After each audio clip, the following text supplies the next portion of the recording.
Bonjour à tous, j'espère que vous allez bien. Nous revoilà pour une toute nouvelle vidéo. Aujourd'hui, nous allons parler de l'argumentation orale concernant le module 6 et parfois certains passent aussi le module 7 en même temps. Je vais vous expliquer comment vous allez être évalué. Au niveau des points, tout va dépendre de votre établissement, mais je vais vous donner des éléments importants qu'il va falloir travailler. Donc prenez des notes, un stylo, une feuille et puis entraînez-vous. C'est important de vous entraîner face à un miroir, une glace ou avec votre collègue de promotion. Ça, c'est très intéressant à faire. Si vous n'êtes toujours pas abonné, je vous invite tout de suite maintenant à vous abonner. Ici, c'est une chaîne où vous allez pouvoir réviser vos modules aide-soignante, nouvelle réforme. Mais aussi ceux qui sont en première année infirmière, sachez que c'est la même chose. Donc, vous pouvez aussi vous abonner également. Je te dis bonne révision et à tout de suite. Alors, au niveau de l'évaluation écrite, donc le premier critère est la capacité à communiquer avec son examinateur. En général, il y aura juste un seul jury, donc une personne face à vous ou deux personnes face à vous. Il est important de bien paraître, d'avoir une posture qui fait professionnelle, qui est en accord avec la situation. Vous n'êtes pas au restaurant ni au McDonald's ou voilà, c'est vraiment... il faut vraiment avoir une bonne posture. Donc, au niveau des critères de forme concernant la capacité à communiquer avec les examinateurs, vous avez le respect des règles de civilité, une posture, comme je vous ai dit, qui doit être adaptée à la situation et bien évidemment cohérente avec le discours. Et ensuite...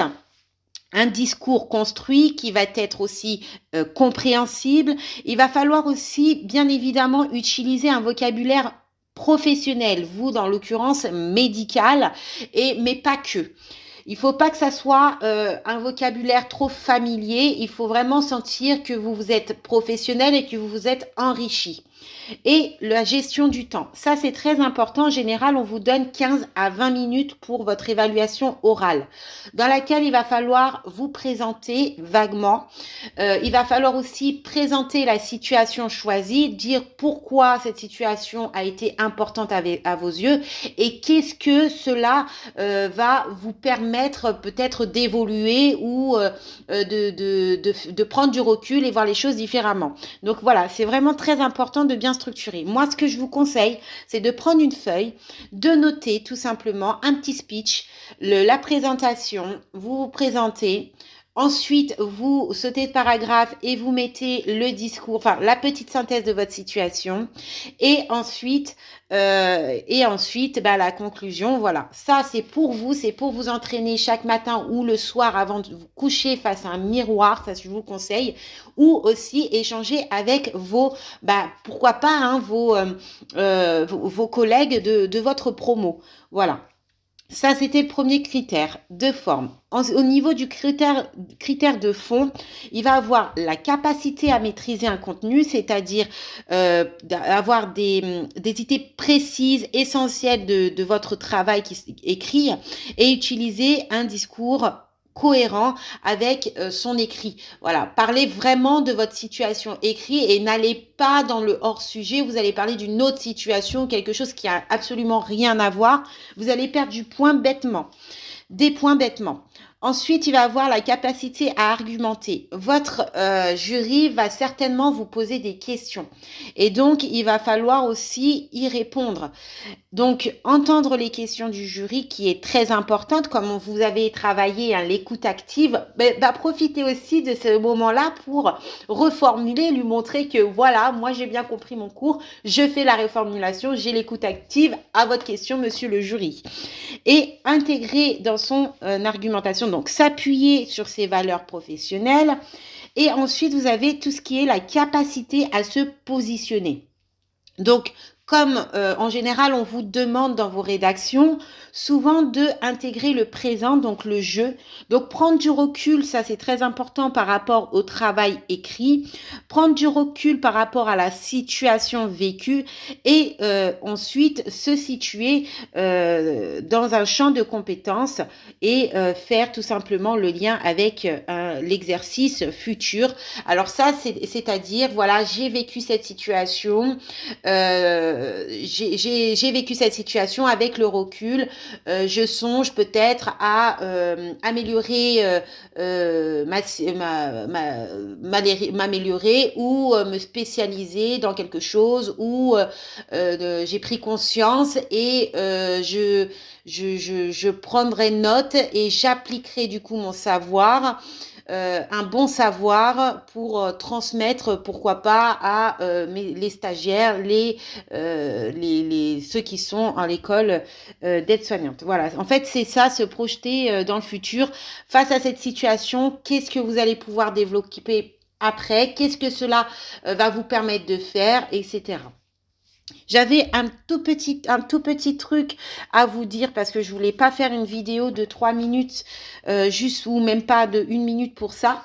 Alors on m'a beaucoup posé la question, le QQO-QCP, d'accord? Donc là on vous demande de répondre à ça en fait.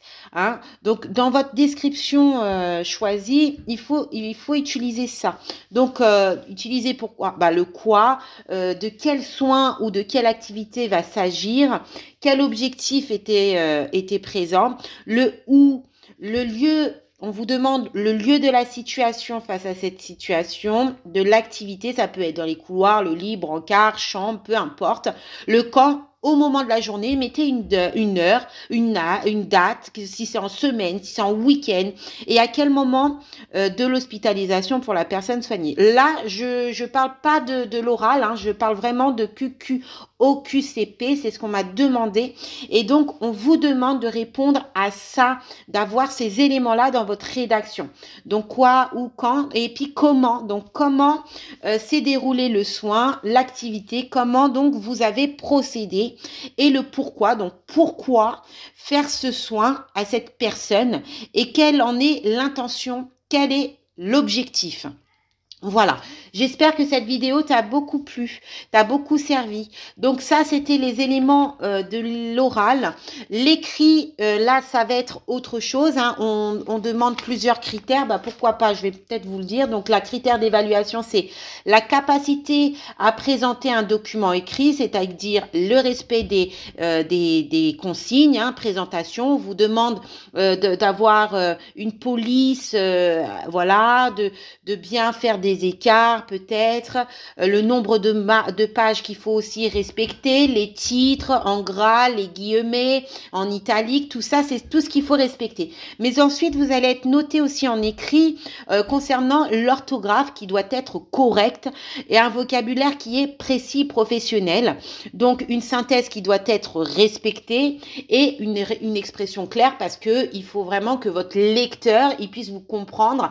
Il va se mettre à la place d'une personne qui ne connaît pas le métier et donc qui tombe sur cette feuille et donc là vous devez donner vraiment tous les éléments pour qu'il se plonge dans votre histoire. Ensuite les critères de fond, ça va être la capacité à décrire la situation, hein, et puis ensuite la capacité aussi à analyser la situation. Généralement c'est là où on a plus de mal parce qu'on vous demande votre ressenti, vos sentiments et on vous demande vos émotions. Donc en général on ne sait pas ce que c'est un ressenti, un sentiment, une émotion, on se mélange les pinceaux. Et ensuite, on vous demande le questionnement. Et donc là, ça hic parce que le questionnement, on se pose la question, c'est quoi ? Vraiment. Donc, c'est le questionnement face à cette situation.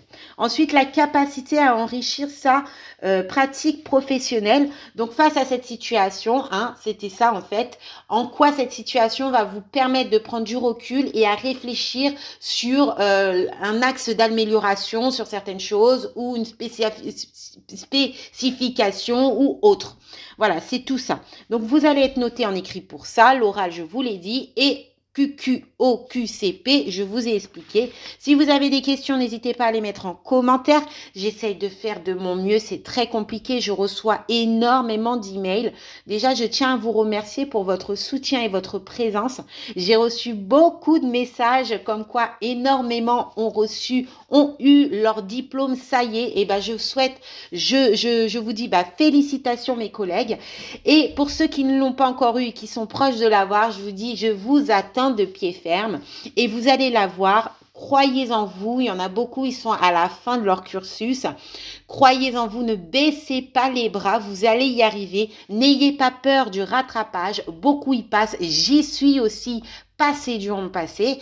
Et croyez-moi, c'est stressant, mais voilà, il faut y aller, il faut foncer, il faut apprendre ses erreurs et il faut s'améliorer. C'est comme ça que ça marche. Je vous dis à très vite, profitez du soleil si vous en avez et sinon gardez le sourire et au taquet.